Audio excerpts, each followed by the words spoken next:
tal? Como les había ofrecido al inicio del programa, estamos ya en el estudio con Roberto Gortaire.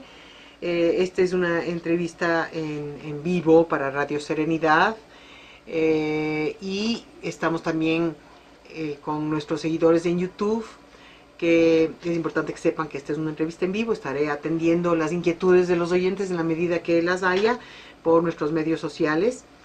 Y bueno, quisiera dar la bienvenida a Roberto. Vamos a hablar sobre la importancia de salvaguardar las semillas nativas y el efecto que tienen los transgénicos. Él es un agricultor orgánico y, como me contaba, estaba a cargo ¿cómo era? La canasta comunitaria. No, pero el otro del consumidor. Ah, sí, el movimiento de consumidores por la soberanía alimentaria en el Eso, Ecuador. eso, buenazo. Entonces, quisiera que me expliques, primero, bienvenido Roberto, explícame qué es esto de estar de representante de la soberanía alimentaria y qué significa esto. Sí. Bueno, primero agradecerles mucho la invitación y saludar a todos y todas las que nos escuchan. Estoy muy contento, es un espacio muy interesante. Primera vez que me acerco y creo que voy a mantenerme un poco más conectado. Qué bueno. Porque percibo la sintonía que hay en las preocupaciones que tenemos sobre la salud del ambiente, en general por la sostenibilidad de la vida. Y bueno, así contándote brevemente, pues yo vivo en el centro del Ecuador, en la ciudad de Riobamba, y además como agricultor tenemos con mi familia una pequeña propiedad cerca de Penipe, esto es en la vía hacia Baños, cerca del volcán Tungurahua, que por cierto está ahora muy activo. Y digamos, sí, mi vida ha estado muy cerca de la agricultura en general, pero en el Ecuador, digamos que por el esfuerzo de los movimientos campesinos, de los grupos sociales, se ha ido afirmando esta idea de lo que llamamos la soberanía alimentaria. Esto significa recuperar el control sobre la agricultura y la alimentación. Ya. Porque está... El control, si estás hablando de que hay que recuperar, esto quiere decir que el control no ha estado, ¿a manos de quién ha estado? Efectivamente. El control se ha ido perdiendo, se ha ido reduciendo a muy pocas manos, a sectores de mucho poder económico que han ido definiendo y decidiendo qué debemos comer y qué debemos producir. Ya. Y esas decisiones no han sido en beneficio general de todas las personas, de la salud pública o en beneficio de los agricultores, sino generalmente en beneficio de grandes capitales y de intereses que no tienen nada que ver con la salud pública o con la democracia.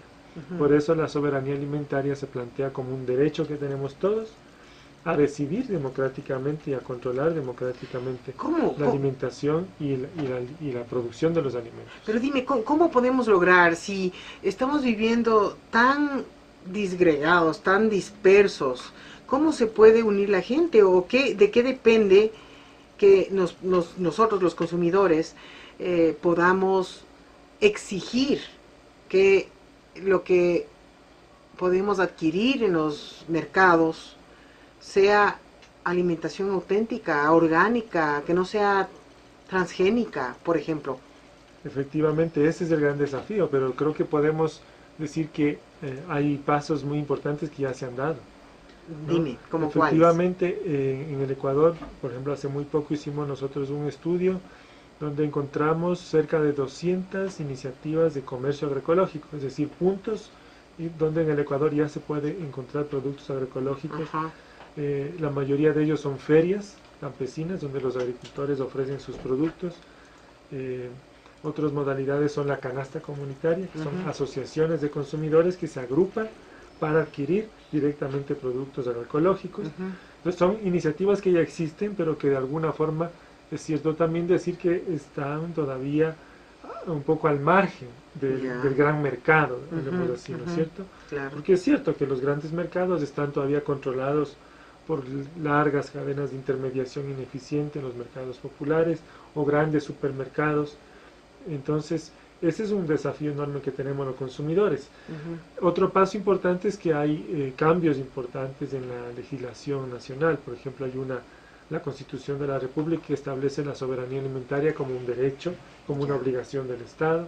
Tenemos una ley para la soberanía alimentaria que establece toda una base de principios y de exigencias a los gobiernos locales, a la sociedad en general, de hacia dónde tiene que ir la agricultura alimentación. Pero dime, ¿qué hay de verdad de esto que querían?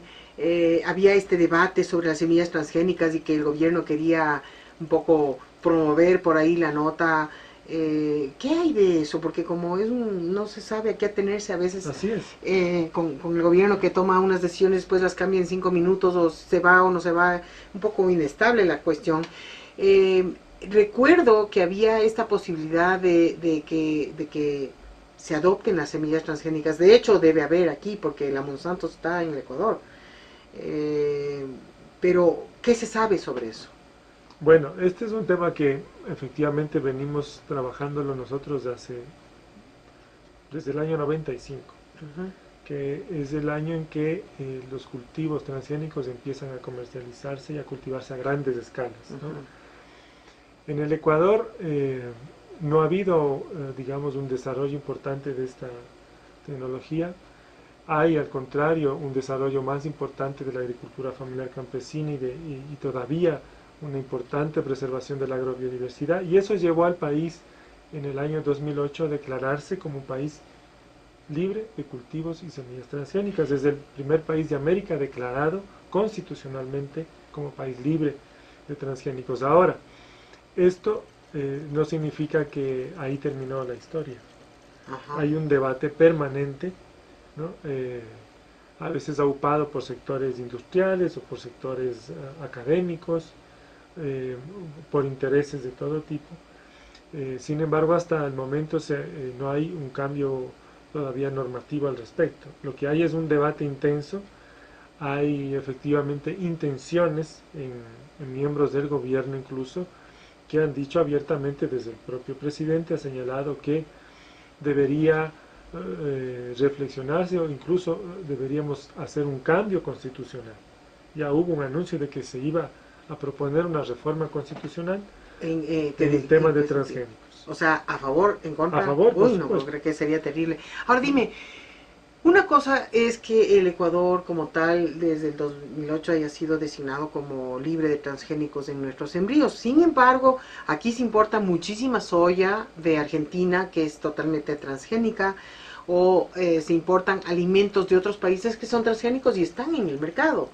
Y la gente no sabe. Así Porque es. si es que partimos de la idea que el Ecuador es libre de transgénicos, la gente que se crea eso va a consumir cualquier cosa porque se va a sentir que aquí todo es tranquilo, pero no es verdad. No, así es verdad. Entonces, tenemos ese problema.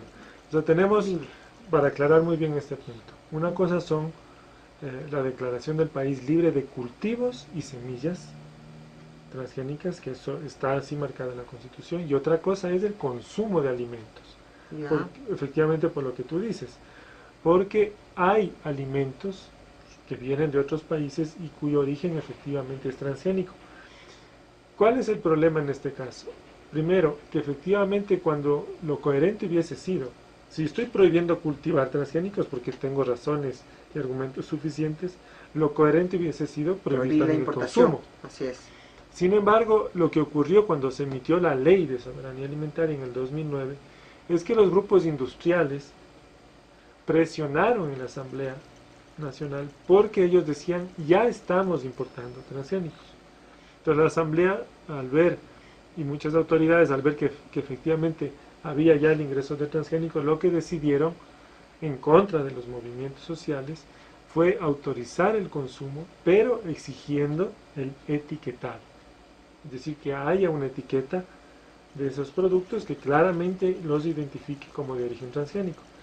¿Y eso se ha cumplido? Y esto estaba, no se ha cumplido hasta la fecha, y a pesar de que incluso estaba vigente desde el año 2000, cuando se emitió la Ley de Defensa del Consumidor. Entonces tenemos 14 años donde la norma de etiquetar productos transgénicos importados no se ha cumplido.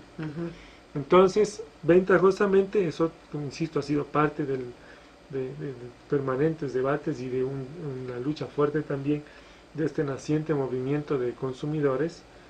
Y efectivamente, si no me equivoco, fue en el mes de octubre, la Superintendencia del Poder del Mercado emitió ya una disposición, una exigencia para que todo producto de origen transgénico contenga ese nombre en la etiqueta. Y hay un plazo perentorio que se fijó para el 15 de mayo de este año. De 2014. Es decir, que a partir del 15 de mayo del 2014, todo producto de origen transgénico debe ser etiquetado.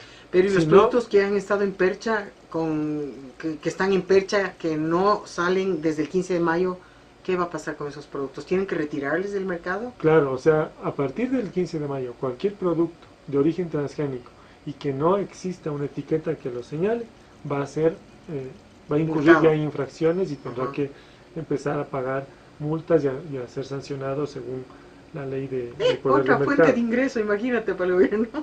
Bueno, es un poco el proceso que se está viviendo Ajá. actualmente. Ahora, nosotros como organización de consumidores llevamos desde hace un par de años una campaña que se llama Qué rico es comer sano y de mi tierra.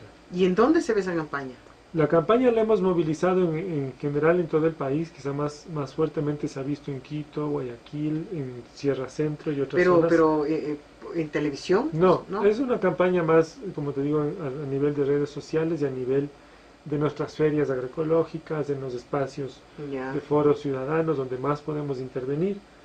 Y en esta campaña nos preocupamos mucho justamente de no solo alertar sobre los riesgos de la agricultura industrial, de los productos transgénicos, sino, y más que nada, de ofrecer y mostrar al país la evidencia de que existe un modelo agrícola superior, sostenible totalmente, y que estamos totalmente dispuestos a ofrecer nuestros productos. Queremos que el Ecuador sea el país donde se producen los alimentos más sanos y ricos del mundo, por eso le llamamos así, qué rico es, ¿no? Es una campaña, es una invitación.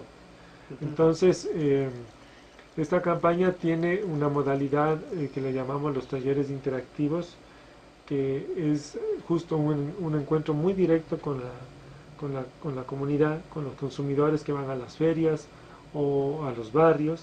Instalamos nuestras carpas donde se hace una justo acción, como se llaman, son dinámicas interactivas con materiales, con productos sobre la mesa, donde vamos explicando a la gente los problemas, por ejemplo, de la agricultura industrial, enseñando a la gente a leer etiquetas, ¿no? A conocer cuáles son los contenidos peligrosos de algunos productos, ¿no? ¿Y en dónde? Yo no me he enterado de esto. Bueno, será que yo no veo tele y no tengo mucho movimiento. No es que tenemos nosotros a través de la Ya, televisión. claro, pero Sí, por redes sociales pueden mirar hay un Google Groups y hay ¿no tienen un Facebook o hay un un Twitter? Face, sí, justamente, que se llama Campaña Consumo Responsable. Así se llama el Facebook. Sí, en el Facebook, sí, el nombre es un poquito largo, lamentablemente, pero Wow. puedes buscarle y a ver si no me estoy equivocando, le podemos abrir ahora. A ver, veamos. Sí, computadora o está un campaña poco Qué lenta. rico es, podemos verle. Campaña, así con ñ mismo. Sí, exacto, Campaña. Ponle consumo responsable. Consumo responsable. ¿Esta? Campaña, La campaña que dice, ¿esta? más la de abajo. ¿Esta? Exactamente. Campaña Nacional Consumo Responsable Ecuador. Exacto. Campaña Nacional Consumo Responsable Ecuador. Ahí van a encontrar justamente las noticias más importantes, las actualidades que tenemos, ¿no? Ah, pero no, este no es un Facebook abierto, es un Facebook, o sea, no es una página de Facebook, tú tienes que pedir amistad, ¿no es cierto? Está de que crees una página que sea abierta al público y no que tengas que pedir amistad. Voy a dejarte los contactos Ya. básicos de los responsables de comunicación. Ya. Yo no estoy muy metido en eso y tampoco entiendo tanto de las redes sociales. Pero bueno, ahí tienen una forma de conocer lo que estamos haciendo. Chévere.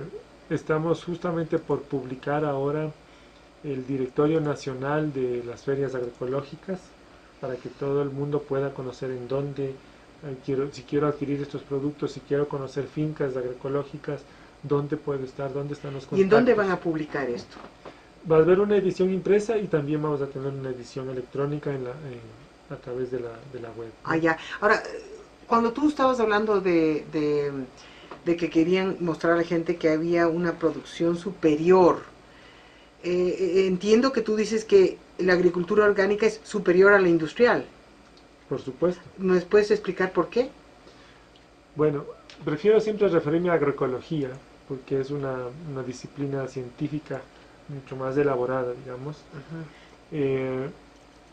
Nosotros nos hemos enfocado en estos años, los últimos 3, 4 años, precisamente en construir y encontrar evidencias que nos muestren las ventajas que tienen los sistemas agroecológicos de agricultura diversificada, integral, ¿no? Con sus denominaciones también orgánica, biológica. Encontrar las evidencias de que estos sistemas pueden ser una respuesta a la crisis agroalimentaria que hoy vivimos. La agricultura industrial está basada en lo que llamamos estructuras de monocultivo, ¿no? En homogeneizar los ecosistemas. Así es. Y mientras más grande la escala, la agricultura industrial supone que es más eficiente, más que eficiente. funciona mejor. Así es. Pero lo que ocurre efectivamente es que esos sistemas, que en algún momento de la historia efectivamente fueron más productivos, generan altos rendimientos, pero al mismo tiempo están generando altos impactos. Sus rendimientos empiezan a decrecer porque efectivamente... O sea, no es sostenible porque no es sostenible. Necesitan cada vez más químicos para Claro, sostener la tierra. Si tú dices, a ver, yo tengo una variedad de maíz que produce 60 quintales por hectárea y tengo una variedad industrial híbrida de 100 quintales por hectárea, pero tú tienes que saber que para llegar a 100 necesito un terreno planito, homogéneo, muy fértil, con suficiente agua, ¿no? Y tengo que agregar todos los insumos químicos tóxicos que requiere para alcanzar ese nivel de 100 quintales por hectárea. Mientras que las variedades tradicionales o las variedades andinas, por ejemplo, que tienen varias virtudes. La una, que son adaptadas a las circunstancias efectivas que tengo en mis territorios, que no es que todo el mundo tiene terreno planito con agua, ¿no? Tenemos terrenos heterogéneos, complejos, de tierras poco fértiles a veces y con poca agua. Entonces los agricultores por décadas y centurias han desarrollado variedades y formas de adaptarse. Lo otro es importante reconocer que descubrimos que los sistemas de producción más eficientes son cuando son diversos. Por ejemplo, la forma tradicional de sembrar maíz, para ir al mismo ejemplo, es el maíz con el frijol y además una cucurbitácea como puede ser el zapallo, el sampo. Esa asociación genera un mayor volumen en producto, es decir, en alimento, y diversidad, pues. Y no solo en volumen de alimento, sino en calidad de alimento, que es lo que produce el maíz industrial. Y eso, ¿podrías explicarnos por qué? ¿Por qué un monocultivo puede afectar tanto la tierra y cuando tienes policultivos, o sea, diversidad en el sembrío, es mejor para la tierra? ¿Por qué? Claro, ahí las razones, digamos, son más tecnológicas. Por ejemplo, si yo tengo un cultivo de maíz, un monocultivo de 100, 500 hectáreas, primero, la profundidad de su raíz es homogénea. En cambio, en cultivos diversificados, las raíces profundizan a diferentes medidas, ¿no? Eso significa que se aprovechan mejor los nutrientes del suelo. Y en el caso de un maíz de monocultivo, y que además se siembra año tras año, en el mismo terreno, estás expropiando permanentemente. Y eso, además, cuando tú agregas, esto solamente funciona con agrotóxicos, entonces, al tú agregar urea, 10-30-10 y otros fertilizantes sintéticos, tiene necesariamente efectos sobre la flora y fauna o la microflora y microfauna de los suelos. Los microorganismos, ¿cierto? Los microorganismos del suelo son efectivamente los que permiten la fertilidad natural de los suelos. Son los que descomponen el material orgánico y desechos. Y entre los microorganismos están los gusanitos, Claro, esos serían, llamémosles, mesoorganismos, ¿no? Yeah. Por ejemplo, las lombrices o cualquier tipo de escarabajos y otros tipos de insectos de tamaño intermedio que podemos ver, que hacen también un trabajo. Pero hay muchos más chiquititos pero que no hay vemos. muchos más pequeños que no vemos. Esos son los micro. Bacterias, hongos y otros. Todos ellos hacen, digamos, generan todo este proceso de descomposición de los materiales orgánicos, de desechos de plantas mismo o desechos de animales, y esos son los que convierten en alimento hacia la planta. Cuando yo hago estructuras de monocultivo, aplico herbicidas, aplico insecticidas, aplico fertilizantes químicos, toda esa los población viva, todos esos organismos vivos desaparecen y por lo tanto se pierde la fertilidad natural del suelo. Si yo pierdo la fertilidad natural de los suelos, entonces tengo que cada año incorporar más cantidad de un sustituto que es un químico. Pero al revés, entonces, y si me permites para contrastarte el ejemplo, cuando yo tengo un cultivo diversificado, volvamos al maíz y frejo, ocurre exactamente lo contrario, porque estamos usando la inteligencia de los ecosistemas. Si alguien se fija en el frejo, en sus raíces, o en la soya, o en cualquier leguminosa, las que hacen vaina, vas a encontrar unas pepitas blancas, son unos nódulos que están en las raíces. Esos nódulos tienen son en realidad es una simbiosis entre una bacteria del suelo y la raíz de la planta, que tiene la habilidad de fijar el nitrógeno del aire. Eso, en otras palabras, vendría a ser como una urea natural. Claro. Es un aporte natural de nitrógeno, que es el elemento, digamos, esencial para entre otros, para la vida de la planta, ¿no? Entonces, eso te da cuenta de una enorme diferencia entre los sistemas inteligentes, los sistemas, llamemos tradicionales de agricultura, y de la agricultura industrial. Pero el gran problema de la agricultura industrial no es solamente eso, ¿no? Su insostenibilidad está dada también por el tipo de energía. Toda la agricultura industrial depende de un petróleo que cada vez es más caro y hay una mayor escasez. Por eso tenemos petróleo de 80 a 100 dólares. ¿Pero por qué dependen del petróleo? Porque todos los fertilizantes químicos son hechos de petróleo. Ajá. Su base material misma es petróleo. Y luego las fábricas, la industria que genera o que fabrica los fertilizantes químicos, principalmente los nitrogenados como la urea, son probablemente la industria que más demanda energía, porque la fijación química, digamos, la fijación industrial del nitrógeno es un proceso extremadamente costoso en energía, requiere muchísima energía. Por eso es que el costo de fertilizantes químicos es tremendamente alto. El costo comercial, por ejemplo, de la urea, que es el más común, está superando los 40 dólares. Pero entonces, ¿por qué es más cara los alimentos orgánicos? Los alimentos orgánicos no son más caros, en realidad son más económicos. Lo que ocurre es que todo el sistema industrial de agricultura está subsidiado y está además todas las llamadas externalidades negativas las estamos pagando los ciudadanos. ¿A qué te refieres con estas externalidades Por ejemplo, negativas? Vuelvo al ejemplo de los fertilizantes. Ahora en nuestro país se subsidia, en alguna parte, en alguna forma se subsidian, por ejemplo, los fertilizantes químicos. La urea comercial que te decía que puede costar 40 dólares, el gobierno la entrega a los agricultores a 10 o 15 dólares. Todo ese subsidio son fondos públicos y todo ese subsidio significa al año probablemente 80 a 100 millones de dólares, que si no fueran subsidiadas por el gobierno estarían en el costo de los alimentos. Otro ejemplo, desde el año 2008, cuando se emitió un mandato agrario, muchos insumos químicos, insecticidas y otros insumos, dejaron de pagar impuestos, fueron liberados del pago de impuestos. Entonces son recursos públicos que no ingresan y además costos que efectivamente bajan, el costo de producción de la agricultura industrial. Pero no van a poder sostener por mucho tiempo, sobre todo con la crisis del petróleo, ¿no? A eso me refiero. Y hay otras cosas más, lo que llamo externalidades. Por ejemplo, pensemos en una bananera que está generando una gran contaminación, pensemos en la provincia del Oro, en alguna comunidad del Guavo.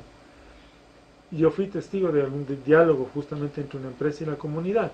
La comunidad reclamaba que se elimine la fumigación aérea porque estaba siendo afectada su salud. Se pasaba incluso por encima de la escuela de los niños y tenías problemas de intoxicaciones, daños en la piel, agua contaminada que la gente ya no puede tomar. Todo eso, si trasladémosle todo eso a costos. ¿Cuánto le está costando a la gente porque tiene que ir al médico, tiene que comprar medicamentos, no pueden los niños ir a la escuela, pero esos no son costos para la industria. No, son costos para el pueblo, para Eso, la gente. entonces, lo que nosotros decimos es que la agricultura industrial ha externalizado todos sus impactos, porque ¿qué tal si le pongo además costo a la pérdida de fertilidad de la tierra? ¿No? Una tierra, ¿cuánto cuesta una tierra bien abonada, llena de microorganismos, en relación a una tierra abandonada por una camaronera o abandonada después de una soya intensiva, por ejemplo? ¿Cuesta lo mismo esa tierra? No, pues no debe ¿No? costar. O sea, la calidad de la tierra también fue externalizada y no entra en los costos. Entonces, artificialmente mantenemos los precios, como tú ves, mantenemos los precios hacia abajo de la agricultura industrial. Y sin embargo, la agricultura ecológica orgánica no recibe ningún beneficio, Es que no ningún tiene tipo de sentido. subsidio, ningún tipo de aporte del Estado. Pero ¿cómo puede ser posible? No, es hasta contradictorio.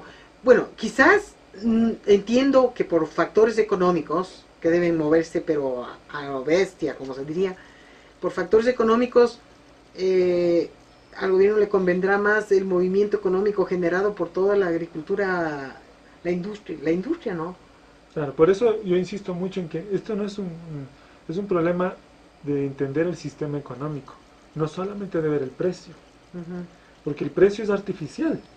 Finalmente son decisiones políticas y decisiones sociales las que construyen el precio.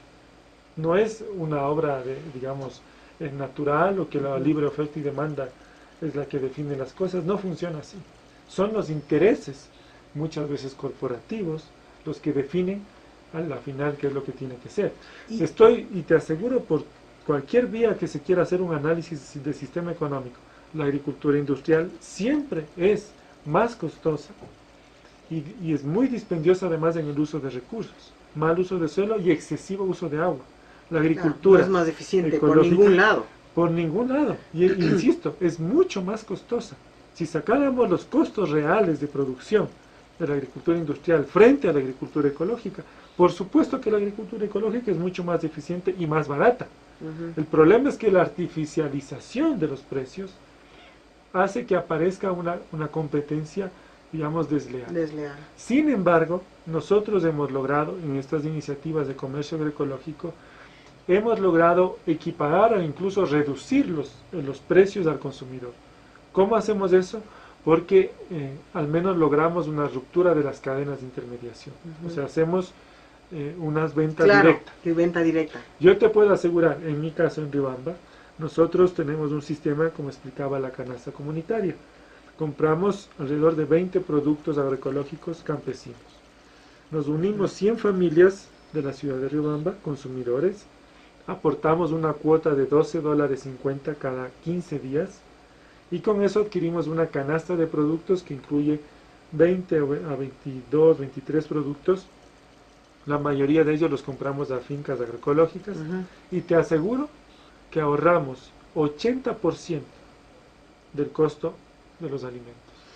Y a su vez nuestros agricultores se benefician con un 30% de mejor paga de lo que les pagaría cualquier tienda o intermediario. Entonces, con eso nosotros ya en la práctica, que ya llevamos 14 años haciendo esto, demostramos que sí es posible que productos agroecológicos lleguen a precios populares al consumidor para que tenga un acceso adecuado y además del agricultor no es que percibe menos utilidad. Entonces es, como digo, esto depende de la construcción del circuito económico, de la construcción de una nueva forma de mercado y de romper la artificialización que tiene el sistema económico industrial. Pero a lo que ha llevado es que ustedes han tenido que generar algo completamente fuera del sistema impuesto por la sociedad, digamos, ¿no? Para que sea algo funcional para el grupo, para el gremio que está envuelto en esto, y abrirse, mercadearse, darse a conocer, porque realmente, bueno, aquí en Quito también hay algunos mercados de cultivos orgánicos, que tengo entendido que les va muy bien, pero es directamente el productor, vende directamente al consumidor. Esa es la modalidad más común. Sí. Pero esto de la canasta que tú dices me parece algo genial. Y me recuerda a un ejemplo que vi de un agricultor en los Estados Unidos que hacía esto, algo parecido. Y también, por ejemplo, les estaba hablando a los oyentes de que hay sistemas comunitarios en donde ya no se usa el dinero, sino ellos han generado como créditos o como su propio dinero, han generado su propia economía en diferentes comunidades para poder salir un poco de este sistema tan corrupto, diría yo, ¿no? Que es lo que está debajo de el movimiento del dinero en el 99.9% de estas cosas es corrupción. Entonces, yo creo que hay opciones, pero la gente necesita saber y unirse para poder lograr algo así, porque si no te hubieras unido con otras personas y que empezar este movimiento hubiera sido muy difícil. Muy difícil. Yo creo que lo más importante es que la gente tome conciencia de esto, porque verás, alguna vez algún oyente, cuando yo hice algún comentario sobre este tema de los transgénicos, dijo que, pero los transgénicos es lo que va a salvar al mundo porque permiten la producción a gran escala, pero esto es veneno y yo no creo que sea mejor producción que lo que puede hacer un cultivo orgánico, que hay que desmitificar porque justamente por la competencia esta que también es desleal en muchos sentidos, la agricultura, la industria agrícola que usa los químicos y esto, que son los que tienen la plata, pues hacen sus comerciales y muchas veces desprestigian a la producción orgánica diciendo que es ineficiente, que producen menos. Pero eso no es así, eso definitivamente todos los agricultores orgánicos que he entrevistado, pues todos están totalmente convencidos de que es al revés, de que la agricultura orgánica es mucho más eficiente y más productiva. Sí, en eso no tenemos ya ninguna duda. O sea, yo estoy convencido que esta es la agricultura del futuro. Yo no estoy hablando de volver a cómo hacían los ancestros, ¿no? Hay mucha inteligencia en la agricultura ancestral, pero la agroecología, la agricultura orgánica, esa es una tecnología de punta. Es la teoría de sistemas aplicada a la agronomía, es la evolución de las ciencias agronómicas. Y lo digo como agrónomo. Un agrónomo formado convencionalmente, tras los químicos, tras los transgénicos, yo me formé así. Pero ya en las evidencias científicas, ya en los hechos concretos de lo que he podido palpar yo mismo en mi tierra, lo que he podido palpar con agricultores, y en este país, que es un país de agricultores, la evidencia es evidente. El problema no está en... nosotros ya no tenemos que demostrar nada, el problema es más bien en quienes están en control de las decisiones y están también en los intereses económicos muy poderosos que están detrás de la industria agraria, detrás de la industria de los pesticidas y agrotóxicos. Ahora, otra cosa que me parece muy importante desmitificar sobre los transgénicos, que se venden como la panacea, la solución, como parece que ha dicho alguna persona, la solución a los problemas de hambre del mundo. Entonces ahí hay que aclarar varias cosas. Primero, los transgénicos no están hechos para salvar del hambre a nadie. Hoy tenemos 170 millones de hectáreas en el mundo cultivadas con transgénicos que no alimentan a personas. Es para los ganados, el ganado. El principal destino de la producción transgénica es el alimento de ganado de países del norte, Estados Unidos y Europa. Y se cultivan principalmente en Brasil, Argentina, Estados Unidos, en la India y algún otro país son los principales productores. De soya.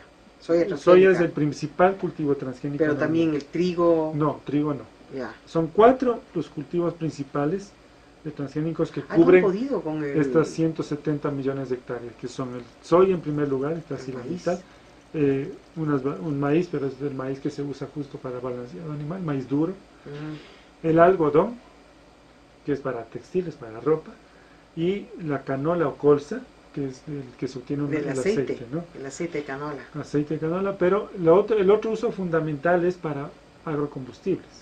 Aquí se está obteniendo etanol para digamos para los carros, para los que queremos salvar la conciencia y decir que usamos combustibles más ecológicos, pero no se dan cuenta que están arrasando están utilizando tierra agrícola para alimento, la están utilizando para combustible de vehículos. Entonces, eso es este rato, ese es el horizonte de los transgénicos, no es más, no es más. Por supuesto que hay Siguen intentando con la papa y la papa no se deja. hay montones de cultivos Con el trigo transgénicos sí he en el oído mundo. de que hay... Existen cultivos de arroz, de papa, de centenas de cultivos transgénicos, pero que se hacen en escalas pequeñas o escalas experimentales que no están, digamos, en comercialización en gran escala, ¿no? Los 4 que yo te acabo de decir representan el 96% del área cultivada. Entonces, todo lo demás que se menciona y se habla son básicamente novelerías, es palabrería, porque los hechos son estos. Ahora, otro hecho importante, los transgénicos no están diseñados para producir más. No existen transgénicos que tengan más alto rendimiento. Simplemente porque no se puede. No se puede. Lo que hacen los transgénicos es aguantar el Roundup. Claro, tienen básicamente 2 características. La primera es lo que tú acabas de decir, la tolerancia al Roundup o glifosato, es un herbicida, ¿no? Entonces, esa es una ventaja para la agricultura industrial, porque en lugar de desmalezar o quitar las malas hierbas con máquina o con mano, lo hacen a través de avionetas aplicando un herbicida, el glifosato, con la suerte de que su planta, generalmente la soya, el maíz, tiene tolerancia a ese herbicida y no muere, solo muere el resto, menos tu planta. Entonces eso obviamente tiene impactos en el sistema industrial. No me preguntes, o mejor dicho, preguntémonos qué pasa con la intensificación del uso de glifosato en los suelos, en los campos. Además, todo esto es solo funciona con vía aérea. Destruye, o sea, les va... Y los impactos que eso ha tenido en Brasil, Argentina son... O sea, les llega tal vez a destruir a tal nivel que se forma una especie de cangao en la tierra. O sea, la tierra se vuelve infértil. Los procesos de pérdida de fertilidad natural de los suelos. O sea, se va a desertificar con el tiempo esos terrenos. Se intensifica el sistema productivo, se intensifica la explotación de recursos. Entonces es cierto que esto puede terminar en una desertificación del terreno. En Argentina se puede ver los campos ya abandonados de soya, o sea, cuando ya se dejó... Cuando ya no hubo más. Ya no hubo más que hacer. Pero esa tierra, recuperarla... Bueno, te puedo contar, en algún momento podemos ver con más detalle, justo en Argentina hay un modelo agroecológico en 13.000 hectáreas que se están recuperando de soya, post soya transgénica, ¿no? Es muy interesante de evaluar, ¿sí? Segunda característica de los transgénicos es que a algunos de ellos se les ha adaptado un gen de una bacteria capaz de producir una toxina, un insecticida. Generalmente es en el maíz y en el algodón. A estas variedades se les llama BT. Entonces quiere decir que cada parte de la planta, cada hojita, cada célula de la planta emite una toxina que es un insecticida, que cuando se acerca un gusano barrenador o incluso una mariposa, entonces es afectado por el insecticida. Y esto entonces se vende, al agricultor le venden como, mira, esta es una semilla resistente a insectos. No le dicen que es un maíz insecticida, que es una planta que produce su propio veneno y que después será convertido en alimento. Este famoso corn syrup que le ponen en todo, en los alimentos de percha, sirope de... Claro, sería la fructosa del maíz. Es, la fructosa del maíz. Eso es ahora, justo ahora que entramos, miremos un poco entonces, si todo esto se convierte en alimento, ¿a dónde va y dónde nosotros lo podemos ver? Entonces, como decía, principalmente estamos hablando de balanceado animal. En el Ecuador, el balanceado animal se consume principalmente por la industria avícola, que utiliza soya importada no sé si es en un 90%. Entonces, eso significa... O sea que más saludables serían las vacas que los pollos. Probablemente sí, porque en general la ganadería... Todavía come hierba. Come hierba como naturalmente debería ser. Algunos piensan que eso es además ineficiente, ¿no? Pero digamos que es personalmente yo también evito el consumo de pollos, a no ser que sea de alguna finca avícola que yo conozca. Entonces y quizás ahora también ya que ha crecido la industria del cerdo, ahí está el consumo principal de soya transgénica. Ajá. ¿No? En cerdo y en aves. En aves. ¿Sí? Ajá.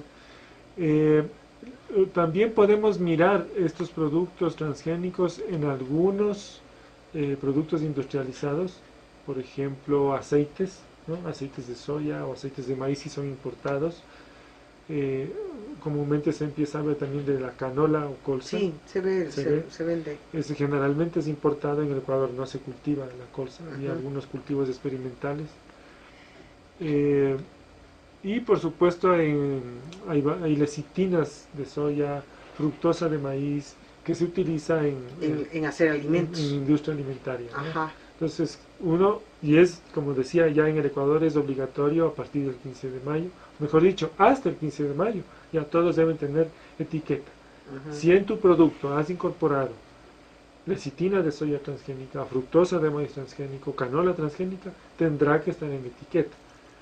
Pero la gente no lee las etiquetas. La mayor parte de gente no lee las etiquetas. Bueno, hay una ventaja en esta norma. Primero, que hay dos cosas importantes. Uno, va a aparecer el semáforo famoso, que te va a anunciar cuando un producto tiene altos contenidos de azúcar, de grasas, o de sodio, de sal. ¿Y cómo es ese semáforo? Justamente, es rojo, amarillo y verde, ¿no? Aparecerá un sello rojo cuando sea un producto considerado de alta cantidad de lo que te acabo de decir, ¿no? Azúcares, grasas o sales. Y también en primera, llamémosle en primera plana, o sea, en la parte anterior, donde en la parte más visible, es ahí donde tiene que estar el indicativo de transgénico.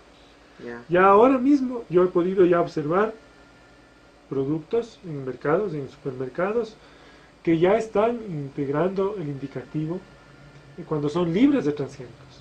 Porque en esto también hay que no hay que ser ingenuos. Digamos, la industria sabe que existe un rechazo generalizado en la población al transgénico. Entonces, más bien empiezan a aprovechar las ventajas competitivas de tener productos libres de transgénicos, y ya lo están anunciando. Yo he podido ya observar. Sí, he observado algunos productos con etiquetas. Evidentemente, vamos a tener, con el sistema del semáforo, vamos a tener que industrias van a empezar a modificar sus contenidos, porque la gente simplemente al verse su semáforo en rojo va a decir: mejor no compro tanto, o trataré de evitar. Bueno, eso es lo que aspiramos todos que pase, ¿no? ¿Y no hay manera de que nos engañen? ¿A los consumidores hay manera de que nos engañen con el etiquetado?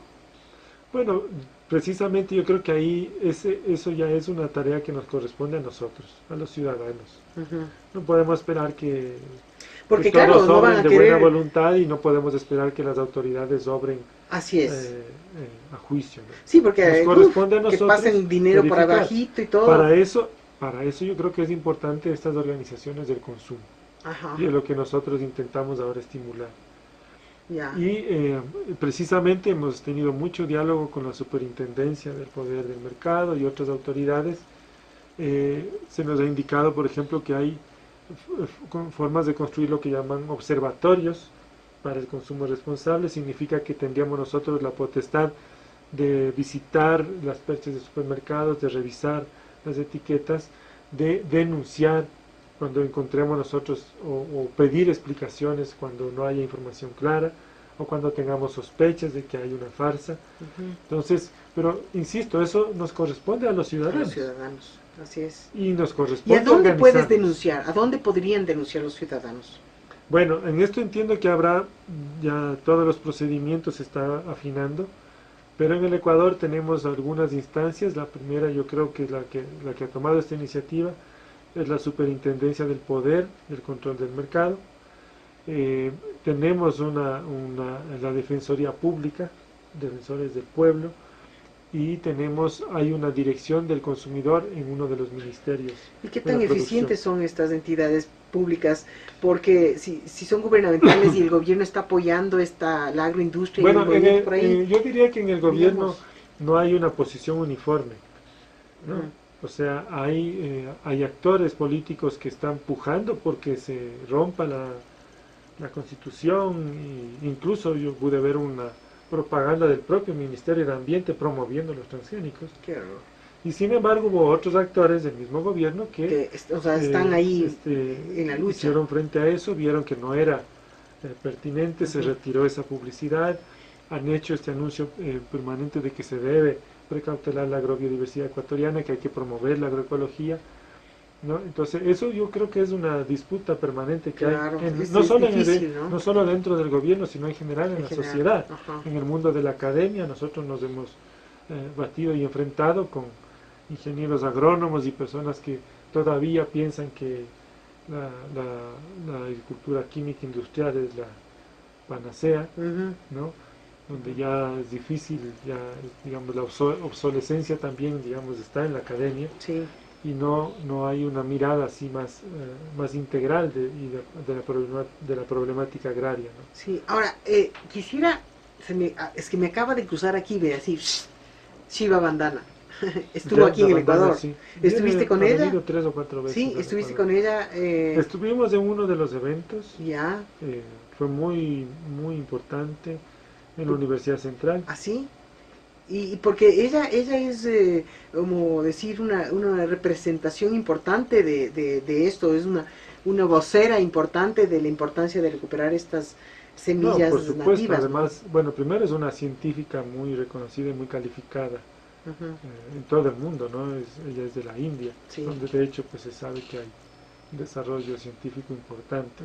Además ha sido laureada, tiene reconocimientos importantes en el mundo académico y en el mundo de las ciencias de la ecología. ¿Y ella, cuál es su propuesta? ¿Qué vino a decir? Principalmente ella es una activista, una defensora de la libertad de las semillas, ¿no? Pueden revisar la campaña, me parece que se llama de Semillas Libres de las Américas, que es parte de una campaña mundial. ¿No? Lo que intenta es precisamente parte del hecho científico de que mientras mayor diversidad, mientras mayor adaptabilidad en los agroecosistemas, esa agrobiodiversidad, esas semillas diversas, son las que garantizan la sostenibilidad de la agricultura, que garantizan la economía campesina y garantizan los alimentos de verdad. Entonces, va justo en contracorriente de lo que propone la agricultura industrial. La agricultura industrial propone una sola semilla, ojalá la super semilla. Además, infértil, ¿no? O además que no tenga hay que comprar cada vez las semillas. Que puedas tener que comprarla cada año. En cambio, las semillas libres lo que proponen precisamente es el libre flujo y libre intercambio de semillas, la recuperación de semillas ancestrales, que se dinamicen, que se muevan, que estén por todo lado y que estén bajo control democrático de las comunidades campesinas. Ahora, una cosa que no hemos topado, pero que creo que es sumamente evidente con todo lo que hemos mencionado, es el impacto sobre la salud con el consumo de transgénicos. Ya ha habido estudios, ya ha habido evidencia. O sea, yo creo que es evidente, pero con lo que tú dijiste de la cuestión esta del banano. Digamos, en mi forma de ver y por las nociones que tengo de genética, es evidente que si tú haces un cruce... Una mutación.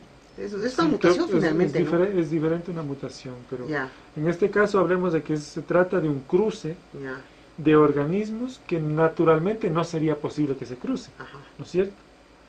O sea, nosotros tenemos por millones de años de evolución una suerte de taxonomía de la vida, es decir, de un orden en la vida donde tenemos reinos, géneros, especies, etcétera, que han sido fruto de millones de años de coevolución de las especies, ¿no? Entonces, de cierta manera está ordenado, ¿no? Los peces son peces, los animales animales y no se cruzan. Las bacterias son bacterias y se cruzan entre ellas.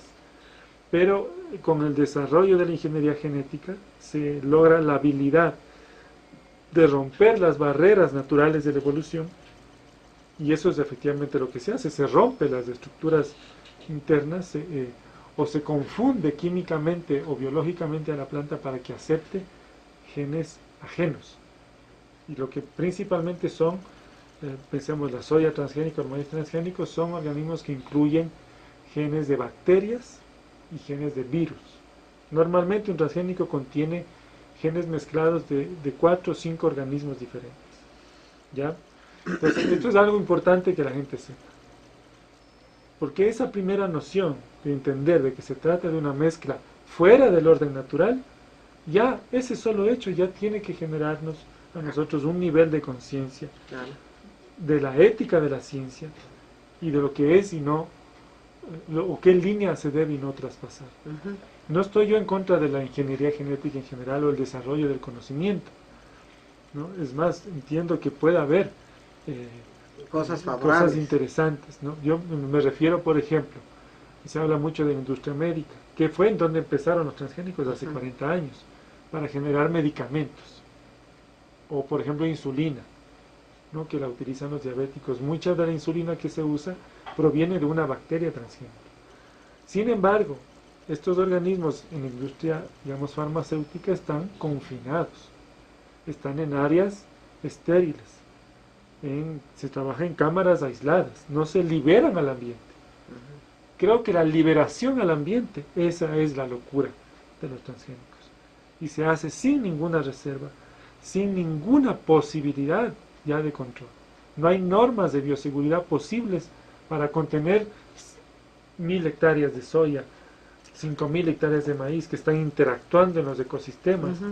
Están afectando. Y son organismos que jamás han existido en la naturaleza. Ujú.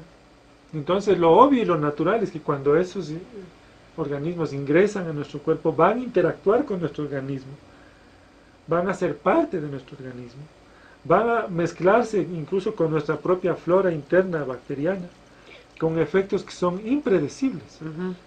Incluso si hoy alguien me dice no hay efectos de los transgénicos, no me puede asegurar que mañana no los habrá. Claro.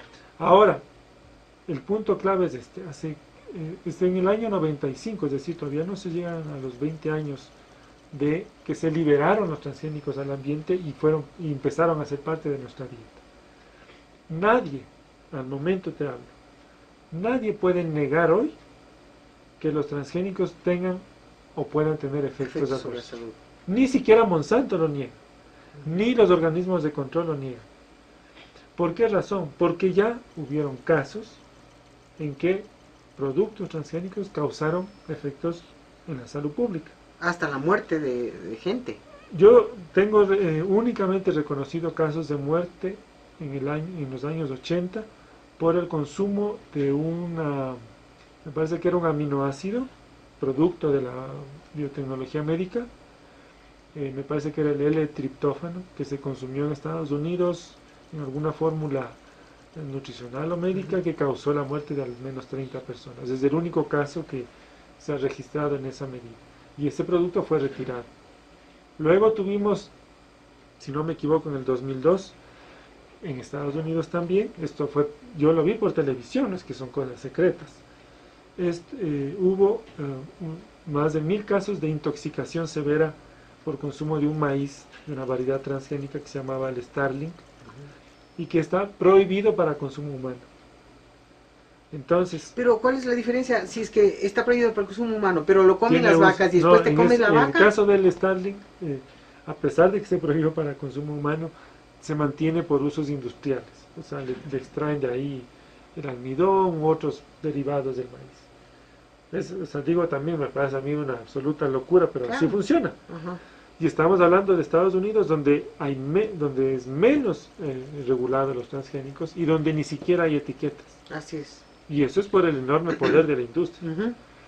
Ahora, ya más recientemente empezaron a hacerse ya ensayos más rigurosos, les llaman pruebas toxicológicas, al consumo de estos productos.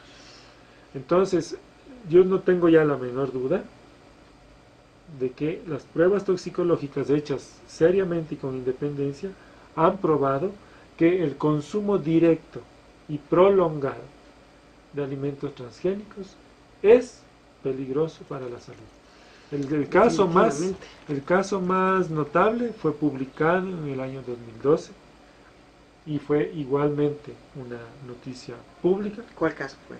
Es el estudio que hizo la Universidad de Caen en Francia y se publicó en octubre de 2012. ¿Y qué decía este estudio? El estudio demostró que en ratones de laboratorio, que se usan para este tipo de pruebas toxicológicas, se evaluaron 40 parámetros, es decir, desde contenidos tóxicos en sangre o problemas en órganos internos, tumoraciones, y se encontró problemas serios en los principales órganos internos: hígado, riñones, páncreas, tumoraciones y problemas también, digamos, a nivel ya sanguíneo. Esto se contrastó con un estudio previo que había dado resultados diferentes. O sea, el mismo protocolo, el mismo ensayo con los mismos ratones se había hecho 5 o 6 años antes, con resultados negativos, o sea, con resultados de que todo estaba bien. Entonces, la indagación era ver, bueno, ¿por qué en el primer caso todo salió bien y el maíz, que era un maíz transgénico de Monsanto, estaba libre de problemas? Y en este segundo caso, en el 2012, en cambio, tuvimos estos efectos tan graves. ¿Y cuál era la respuesta? Pues que las pruebas de Monsanto, que no eran independientes, eran pruebas voluntarias de Monsanto, se hicieron bajo el mismo protocolo y con los mismos ratones, pero en un periodo de 6 semanas. A 6 semanas no encontraron efectos. En cambio, el estudio de Cain, Seralini era el director, un genetista muy famoso, el estudio duró 2 años. Entonces, y eso es lo que tendría que hacerse. Normalmente, claro, si estás introduciendo un organismo nuevo a la dieta de una persona, si estás, o en el caso de un fármaco es igual, tiene que haber pruebas de largo plazo antes de ser liberado, porque tienes que evaluar rigurosamente y tienes que evaluar con toda la meticulosidad. Ahí es en donde entra el peso de la industria. ¿Por qué? Porque Monsanto y toda la industria biotecnológica que está detrás han logrado evitar las pruebas. Porque ellos, ya saben, deben saber. Evitan a toda costa que se hagan pruebas independientes y están bajo control de los órganos de regulación en Europa y en Estados Unidos. Entonces, ¿qué es lo que ellos han logrado? Han logrado que a los transgénicos no se les haga ninguna prueba especial, sino que se les considere como alimentos cualquiera y se les haga pruebas cualquiera. Entonces, una prueba toxicológica a este maíz de 6 semanas es una prueba común. Pero lo obvio era que tienen que hacerse pruebas del mínimo de largo plazo y además con los parámetros de evaluación mucho más rigurosos, porque estamos enfrentándonos a un organismo que nunca ha estado en la naturaleza. Así es. Y requiere de muchos mayores controles. Y lo otro que ellos han logrado, en Estados Unidos principalmente, es que incluso esas pruebas sean voluntarias. Es decir, las puede hacer él mismo, la industria mismo lo hace, Monsanto mismo lo hace, y ellos mismos presentan los resultados y, o sea, eso si es que quieren. Pues y parte. Si es que quieren. Claro. ¿No? Y las agencias de regulación aceptan eso como válido. Qué bárbaro, qué bárbaro. Tengo entendido que en Europa Monsanto está siendo expulsado de muchos países en Europa. Bueno, esto es algo importante también que la gente debe saber. No es que los transgénicos están tomados ya al mundo. Esa es una primera cosa importante. Yo les mencionaba que hay 170 millones de hectáreas cultivadas. Bueno, pero es cierto que hay 1.600 millones de hectáreas agrícolas en el mundo, lo que significa que el 90% de nuestros cultivos son libres de transgénicos. Entonces no hay que dejarse en esa falacia de que ya no hay nada que hacer, que ya está tomado todo y que no. Lo otro es que son apenas de estos 4 que mencioné, soya, maíz, canola y algodón, que ya representan el 96% de esa área cultivada. Entonces no es que todo es transgénico. Lo otro, son apenas 30 países, creo que hay alrededor de 200 países en el mundo reconocidos, y son alrededor de 30 los que cultivan ya comercialmente. Y de ellos solamente Estados Unidos, Brasil, Argentina y tal vez la India ya representarán el 80-90% del área cultivada. Entonces, lo que quiero decir es que la gran mayoría de países del mundo no está utilizando, rechaza ampliamente los transgénicos, y el principal rechazo a los transgénicos justamente está en Europa. La gran mayoría de países han rechazado, no se permite ni siquiera el cultivo experimental. Creo que hay 4 o 5 países que permiten cultivos experimentales, y creo que solo España permite el cultivo comercial. Y incluso apenas se publicó la noticia de Seralini, del maíz Monsanto, inmediatamente fue prohibido en 8 países de Europa. O sea, no es que, porque eso lo que nos quieren hacer creer a nosotros en el Ecuador, es que somos ambientalistas ridículos, es que somos nosotros los noveleros, y no es así, es al revés.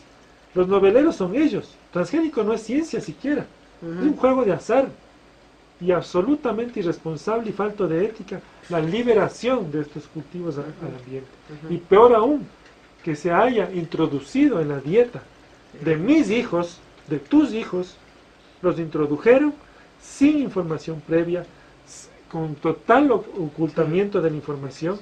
Entonces, si fuera a ser la maravilla que nos dicen que son, bueno, pues hagan una campaña, convénzanos, pero no tienen sino el argumento de ocultar la información. Totalmente, porque si no, no venderían. Y te digo, en el Ecuador hace 14 años que debieron estar las etiquetas donde decía transgénico. Y había un acuerdo firmado por las industrias para que efectivamente se cumpla. Llevan 14 años de desfase y son ellos los que están ocultando esa información. Qué bestia. Es que no les conviene porque van a vender mucho menos. Entonces ahí viene un poco, y por eso es mi tono de indignación, porque esa es precisamente la gente que se burla de los agricultores orgánicos, de la agricultura familiar, que hace mofa de nuestras iniciativas, de que estamos preocupados por la salud de nuestros hijos. Para ellos es burla. Entonces, lo mínimo que podemos es indignarnos, pero pasando de esa indignación, tenemos necesariamente que organizarnos. Nosotros ofrecemos a este grupo de trabajo, que es la Comisión del Consumo para la Soberanía Alimentaria. Te había mencionado esa dirección en Facebook para que empecemos con las que nos escuchan, ojalá articularnos.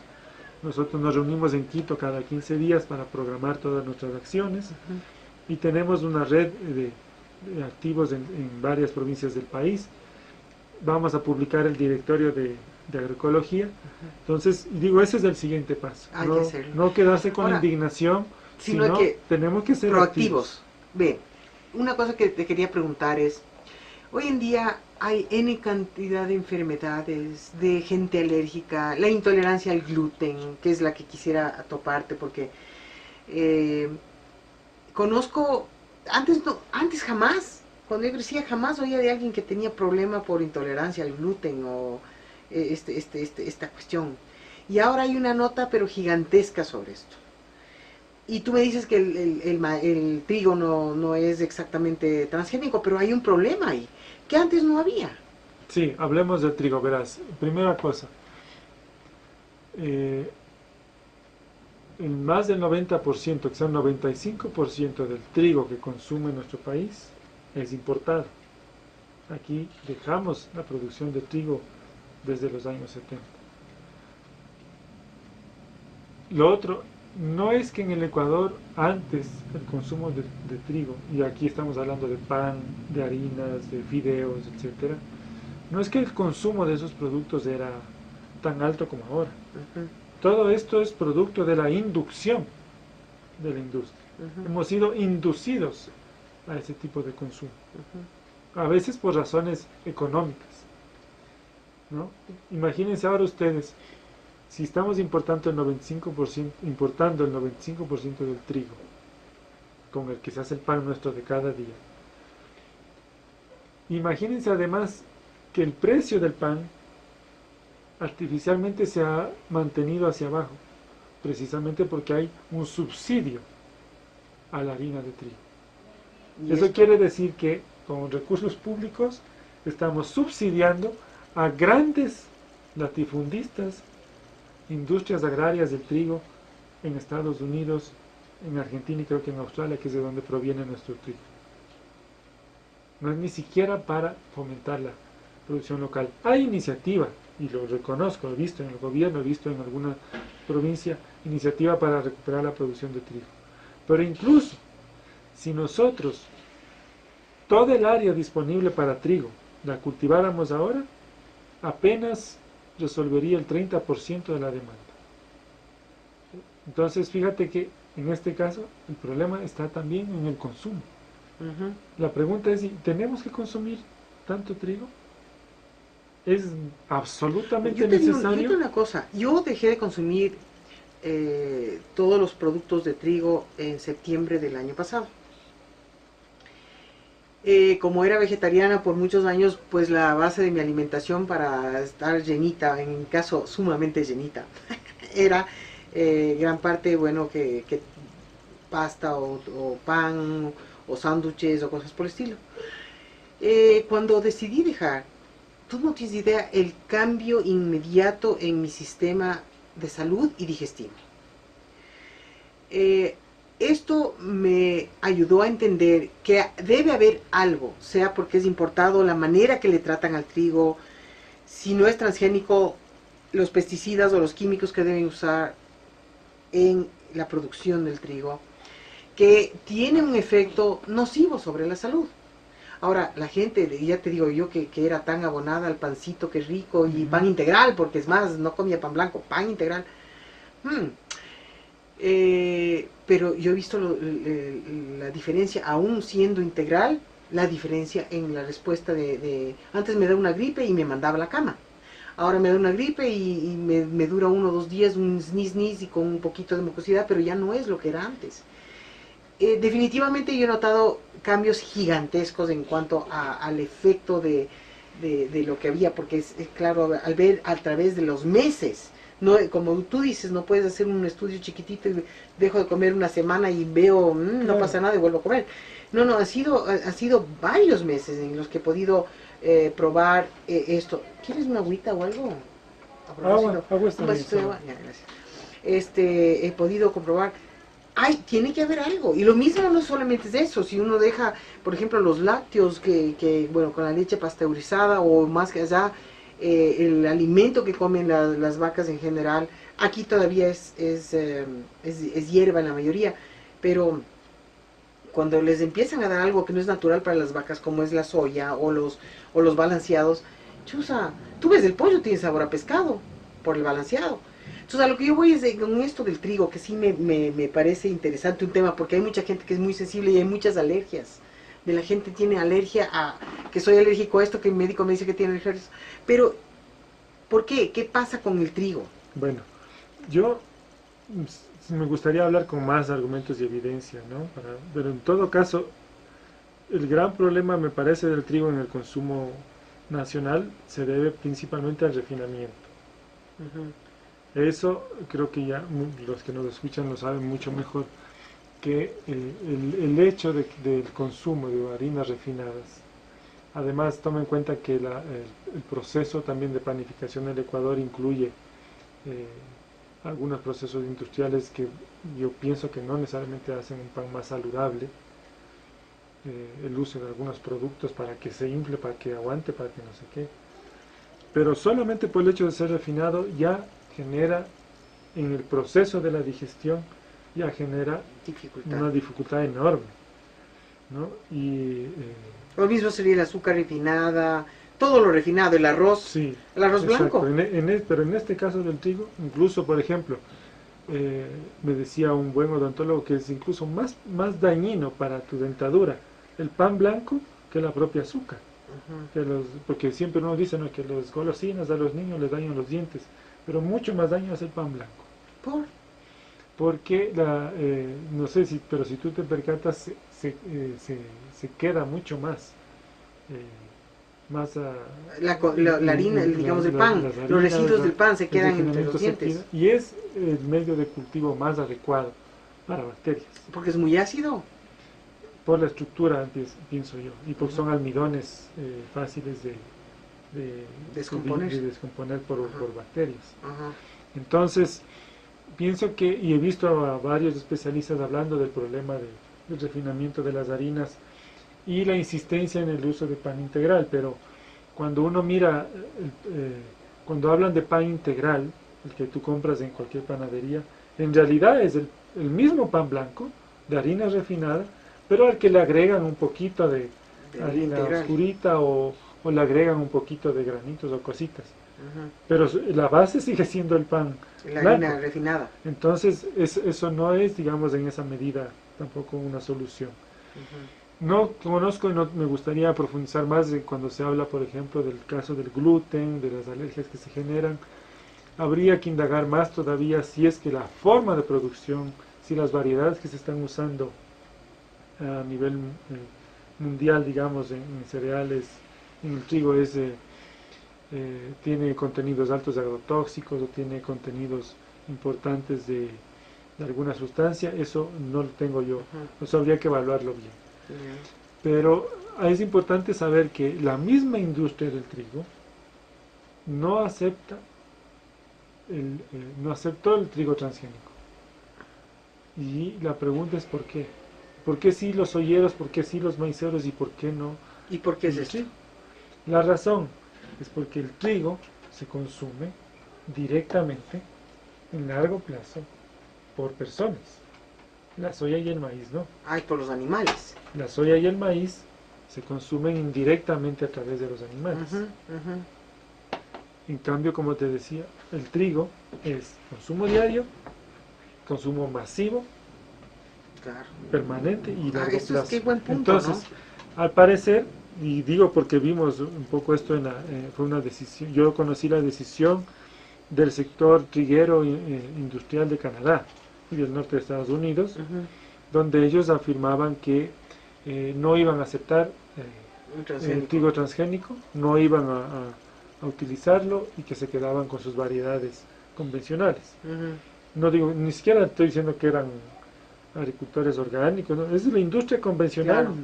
Claro, el problema trigo en este caso es todo el refinamiento y yo todo pienso la razón fundamental de que no aceptaron ellos el trigo transgénico, porque de hecho hay variedades experimentales, pero no lo aceptó la industria porque yo creo que ellos temen que aparezcan con más frecuencia o más prontamente aparezcan daños a la salud pública.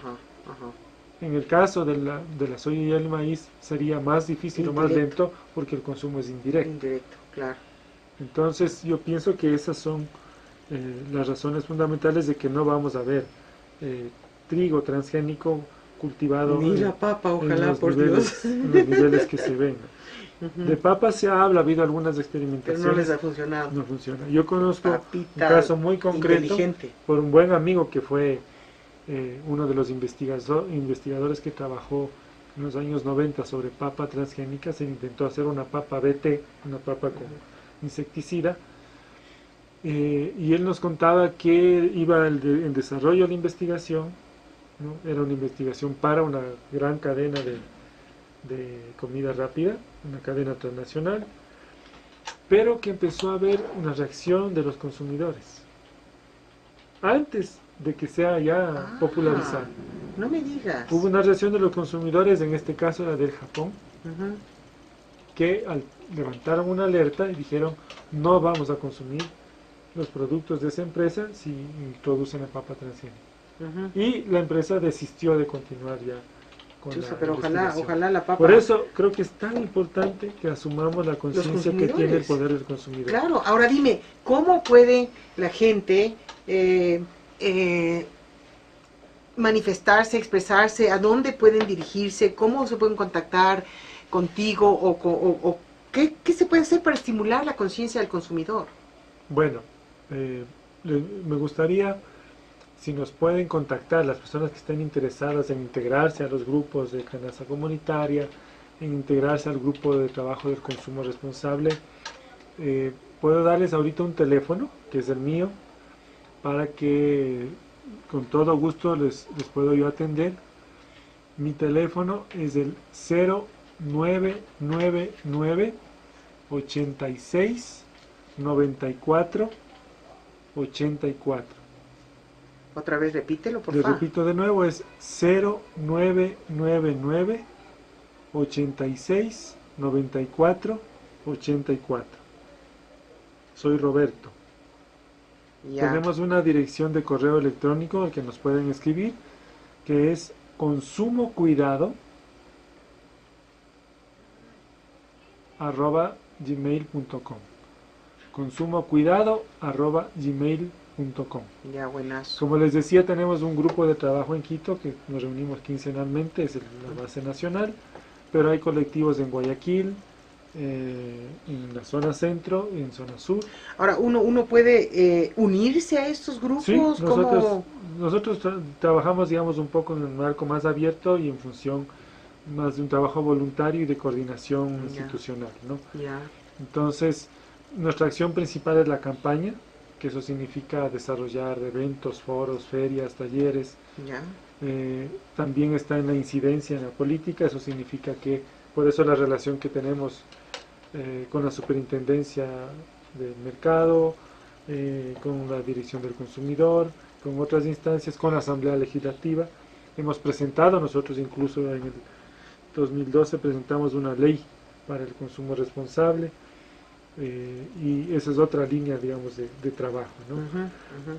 Pero ahora nos vamos a enfocar en estos meses también ya en el etiquetado, que como digo hay una fecha límite, 15 de mayo. Y ojalá no Desde el, haya... desde el 15 de mayo nosotros Y empezaremos no hay a chance de monitorear.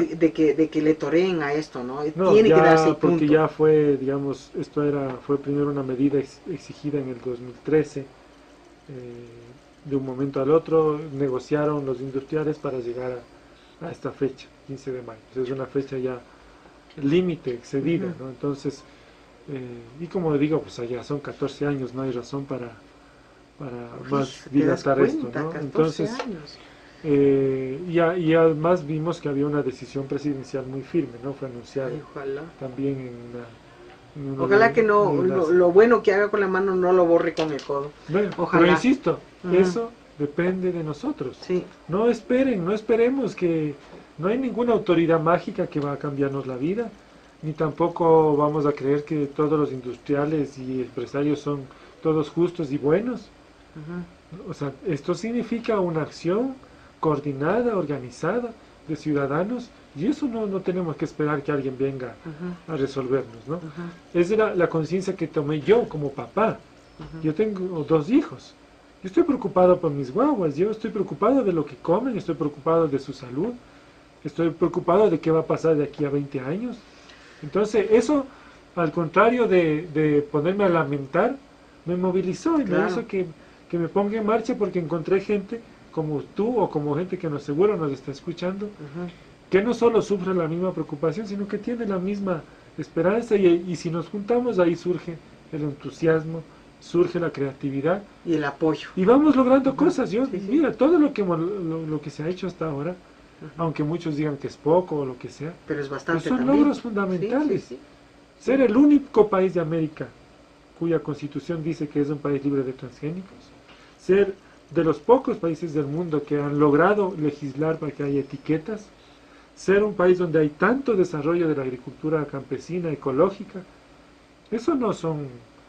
Unos logros no cualquiera. son, no Imagínate en los son- Estados Unidos esto cuánto no es tiempo ya un están regalo de nadie, peleando un por el esfuerzo. etiquetado. Por supuesto. Estado por estado. Terrible. Y es una lucha terrible que están sufriendo en Estados Unidos y aquí ya tenemos hace 14 años de ese Ujú, logro. ujú. Entonces, pienso que hay cosas que nos indignan, pero hay cosas que nos estimulan y nos animan a que es posible transformar las cosas. Ujú. Estamos en un camino que se puede lograr cosas positivas. Es hora de conectarnos. No sabes, Roberto, la alegría y tan inmensa que tengo, y se lo agradezco a Francesca Rota, que es quien me puso en contacto contigo para poder realizar la entrevista ahora, porque ha sido increíble, realmente ha sido iluminado para mí, me has iluminado con tanta cosa, con tu conocimiento, como se ve que sabes y que no estás hablando simplemente por decir las cosas, como a veces en este casito, por ejemplo, yo estaba convencida que uno de los problemas del trigo era que era transgénico, porque decían, pues, que no puede ser, debe ser eso, pero claro, el refinamiento y todo el proceso químico que está detrás de eso no se me cruzó por la cabeza, sino que debe estar por ahí. Pero sí, la verdad es que es algo tan importante el irnos desasnando, de ir abriendo los ojos, de saber que hay medios y que te puedan conocer y que puedan saber que hay un lugar al cual se puede uno unir para que esto se fortalezca y se haga más evidente y más grande. Es que realmente estoy feliz de que hayas venido. No, yo encantado también porque ha sido, normalmente, como ves en las entrevistas o en medios, todo es tan rápido que no hay oportunidad realmente de De dialogar profundizar. ni de explicar las cosas que uno quiere, ¿no? Y en cambio, me ha alegrado mucho conocerles, como te decía, voy a conectarme más, y a todo el movimiento nuestro de consumidores les va a gustar mucho conectarse con ustedes, y espero que no sea la última vez. Seguramente No, pues tendremos tendremos que estar en contacto. oportunidades. Yo voy a estar en contacto porque sí me interesa unirme cuando ya voy a hablar contigo más al detalle para ver qué más se puede hacer y cómo dar a conocer a la comunidad nacional e internacional, porque nos están escuchando de tantos lugares, de cosas que se pueden realizar. Así es que esto va a ser Bueno, genial. tal vez una próxima oportunidad podríamos concentrarnos en lo que tú dices, cosas que podemos hacer, cosas que ya existen y que por no poder difundirlas nadie las conoce, Ya, ¿no? pues Estas sería genial. canastas, ferias, fincas agroecológicas, productos maravillosos que ya la gente está moviendo. A ver cómo hacemos para que se muevan más, para apoyar esa agricultura familiar campesina. Hay muchas formas, pero necesitamos estos espacios como el suyo para que la gente sensible pueda apoyarnos. Apoyar. También. Buenazo, lo haremos. Así está. Justamente. Esto queda pendiente y bueno, pues a los seguidores de YouTube, que espero lo hayan disfrutado, a nuestros oyentes que están escuchándonos en este momento, espero que todas las preguntas o las inquietudes que pudieron haber tenido las hayamos focalizado y las hayamos contestado en este diálogo con Roberto, y todos quedan invitados para que se unan. Hay el medio, entonces hay que unirse, hay que sacudir la pereza, hay que realmente ponerse en contacto y hacer algo, tomar esa responsabilidad como consumidor. Nuevamente el email de Roberto es consumocuidado@gmail.com y su teléfono es el 0999 86 94 84 aquí en el Ecuador. Y bueno, esto también es un estímulo para nuestros oyentes internacionales que sepan que estas cosas hay que hacerlas. Así es que, bueno, les voy a dejar con algo de música. No sé si Rubén tiene preparado algo, ¿sí? Y nos despedimos en este momento. Gracias.